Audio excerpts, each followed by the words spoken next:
Okay, welcome back to Cat Chat, people. I'm just driving home from my office. I went and picked up some packages and whatnot, and picked up a new wireless lavalier microphone, which is currently under my shirt, so my voice should sound a lot better in these videos now. And I have news about Biscuit. It's not really a huge update, but I have set a spay date for our Biscuit girl. She will be spayed on January 2nd, so that's not too long to wait. And she's being spayed at a vet near my home, so she should be staying with me and being spayed from my house. Now, she has to be there early in the morning, so since I'm not a morning person, I'm sure Victoria and my mom will probably end up taking her to the vet, and I will pick her up. But if they are not able to do it, then I'll take her to the vet. I'll set an alarm and make sure I get up at like 7:30 in the morning, oh my god, and take her to the vet. But that's what our Biscuit girl deserves. She's a great cat, and you know, I'm happy that she came out of heat so quickly. Not that it was amazingly quickly, but you know, her heat was 5-6 days. The average is apparently 7 days of being frisky, but she seems to have come out of it a little bit lower than that, and on some extreme cases it can last up to like 20 days. Thank goodness we didn't have that. Back when Friday used to still go into heat because of her extra ovary tissue that was missed during her spay, I think she would last a little bit longer than Biscuit would, a day or two longer. It felt really long with Friday, and with Biscuit it didn't feel as long. But either way, probably the last time she'll ever have to go into heat, barring some kind of medical miracle, because she'll be fixed, and if they get out all of her ovarian tissue in that procedure, which is the norm, she will not go into heat anymore. And after she's recovered, a week or so after that, she'll be able to be adopted to a new home, which is really exciting news. And I can't wait for her, and I can't wait for the next pregnant mama to come our way, which could be soon if we are getting Biscuit out the door. The New Year's coming around. Last year I got one on January 2nd. I don't anticipate it being that quick this year, but if it was, we wouldn't complain. I know you guys would love to see it. I know you guys would be pretty excited for me to have the kitten room full again. I'm going to be recording this cat chat in parts. I might be doing that from now on, because I might, you know, hit the record button, use the wireless mic, and just record where I am whenever I have a thought of something I want to tell you guys, and can bring you throughout my day to get different updates and whatnot, and you can just basically see what I'm up to. Right now I'm just driving home from the office. It's early evening and it's already dark out, and I'm stuck behind an Amazon truck right now, which is probably my own fault.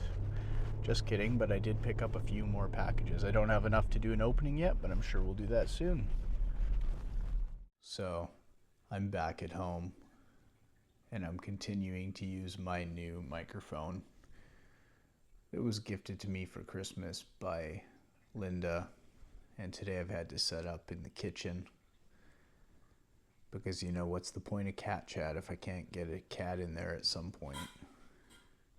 Friday was sleeping on the slipper cat bed on the kitchen table, so I've just parked up next to her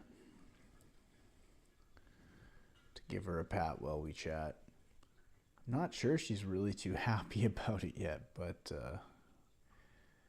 what can you do about it, right? So I've been thinking, I can't believe how soon it is until I'm going to England, February. We're almost at the start of January. We're looking at like 7 weeks from now. I'll be landing in London, and then gallivanting around England, meeting some friends, fans, and followers, the 3 Fs. Maybe we'll find a couple more Fs in our travels, who knows? Ferns? I don't know. The world is our oyster. No big deal.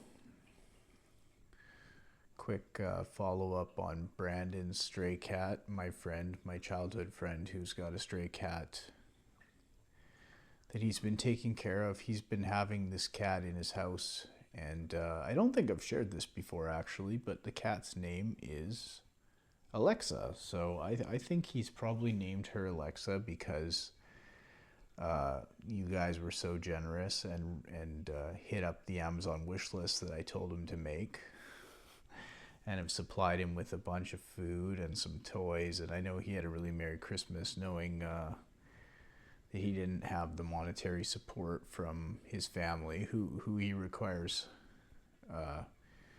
monthly support from to get by due to his disabilities. They wouldn't support a cat as well, so you know, this was a homeless cat, possibly. As far as I can tell, it was homeless. I don't know its story, but it was always ravenously hungry.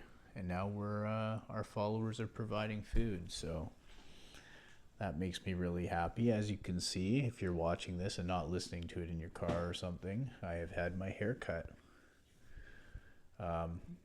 Still rocking the beard. It's getting a bit messy though, but it's at a length where when I cut it, it looks good. So I'm just kind of considering my next steps with what to do. Peawee's in the background over there. You can't see her, but she's laying on top of our wrapping paper bin, which we had out for Christmas, and she's licking herself. She is wearing Air Potato Citrus donut.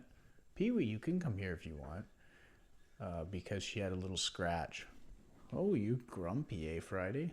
Because she had a little scratch on her hotspot, and it probably got there either from her kicking it to scratch it or from Air Potato, because they were playing quite hard that day, so maybe she got a little scratch from Air Potato. Speaking of Brandon, he just texted me a picture. I'll have to check that out later. I'm sure it's of the cat. There's nothing else he would send me a picture of, I hope. But yeah, so we preemptively put the donut back on Peawee because her hotspot had a little scratch on it, and I didn't want her to overgroom that and reinstate this hotspot after a couple weeks of hard work to get rid of it, putting her in the onesie and in her donut, of course. So lately, I've been getting a lot of questions about, well, maybe not a lot of questions, but it comes up regularly about what litter I use, what type of litter I use. People who followed me a long time probably realize that I use the wood pellet litter. You know, it looks different. So when you see my videos, my TikToks, my YouTube videos, the live stream, you'll see that in the litter pan, it has a much kind of chunkier litter. It's they're not quite as thick as a pencil, but they're cylinders of compressed sawdust, and they're broken into pieces that are anywhere from about 1/2 centimeter to about 1 inch long. So like maybe 0.5 to 3 centimeters long, and a 3 centimeter long piece would be a huge one. Most of them are probably about 1 centimeter or 2.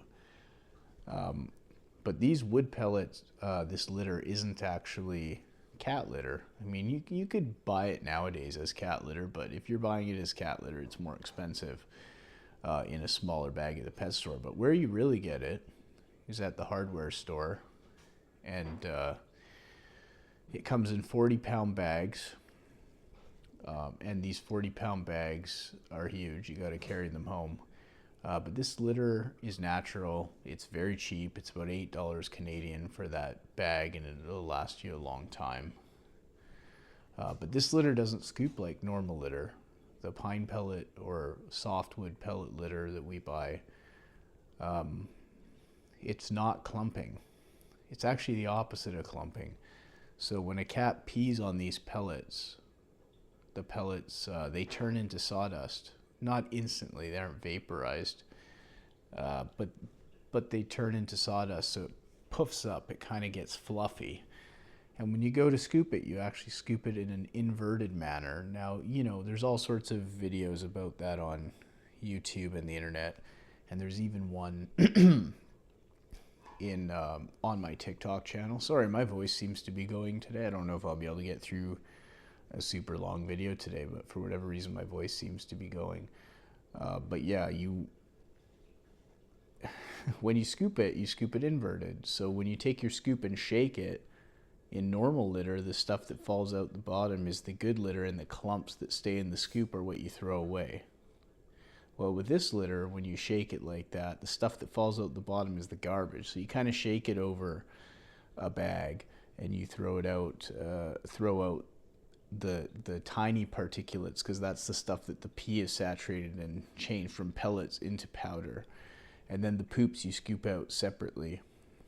It's quite easy. Takes a few tries to get it going. Oh, I think what I was saying is I actually have a video on my TikTok showing exactly how to scoop this type of litter. And the link to that's in our Discord, in our links section of Discord. So if you haven't joined our Discord, the link to all my links is in the description below. You can join there, and you can find my pine pellet scooping video, which was actually marked as what is the word for it? Either it was marked like it's not safe for work, but it was kind of cautioned like that, where it's black, and when you click it, you have to disclaim that you're okay watching it because it contains stuff. I guess someone reported it because it has poops in it. It does have poops, but you know, I'm a cat foster channel, so like 1 in 8 of my videos probably has a highly visible poop in it. Maybe more than that, I don't know. But the video still exists, and people at VOKRA have actually been sharing it to new fosters so that they know how to scoop the poops. And actually, I forgot about it, but I think they asked me to redo that video or re-edit that video for YouTube. So maybe I should do that sometime, re-edit the poop scooping video for YouTube or make a new one. That's a good idea. If you can't find the link or you can't get into the Discord, just leave me a comment below and I'll sort you out. I'm sure I could do that for you without too much of a problem.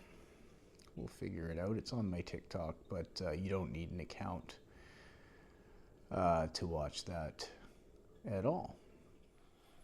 Oh, and I also wanted to talk about our Christmas live stream, our Christmas TikTok live stream, where we opened 26 gifts on December 24th. That turned out to be a heck of a lot of fun, and we have posted the replay on YouTube. But opening all those gifts and the amount of chaos that ensued, that's a hectic day for me. That was pretty interesting. Most people seemed to highlight when Air Potato was climbing the Christmas tree and turned his Santa collar into a Santa skirt as being one of the highlights of the day. Speak of the little devil, he is currently sniffing my phone. Air Potato, come here, buddy. Come here, Air Potato. He does not want to walk in front of the camera lens.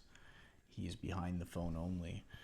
What a sneaky guy. Him and Peawee are both just off camera, not being a part of things. But yeah, so in some of our favorite gifts, Victoria and I both got kind of hilarious cat Christmas pajama overalls from the Australian gals, Debbie and Danielle. And I will say this, I tried mine on, and though they fit really well in the legs, the upper body doesn't fit at all, because I believe it's a woman's garment, which doesn't really bother me, to be honest. But when I tried it on, the legs fit good. It's an extra large woman's. But the upper body, an extra large woman's upper body must just have a different shape than mine. I'm just so much bigger through the shoulders and chest, you know, because of my pump and iron lately, that it just, like, the straps barely went over me. I had to, like, peel them over my shoulders to get them to latch up, and suffice to say, a little bit too tight. If the top was looser, the legs are pretty good, because I guess an extra large woman's size has room in the legs, and I've got a hockey butt and whatnot, so that aspect of it did work out, but the rest didn't.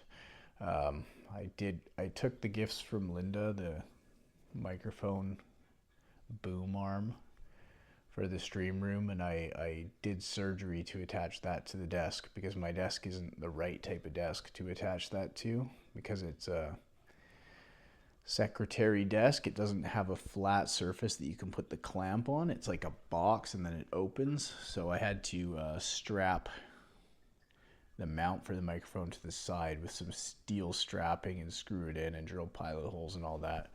But I've got that working really well. And I was streaming on Twitch last night doing some Fallout 4. And the microphone stand really got the microphone out of my way.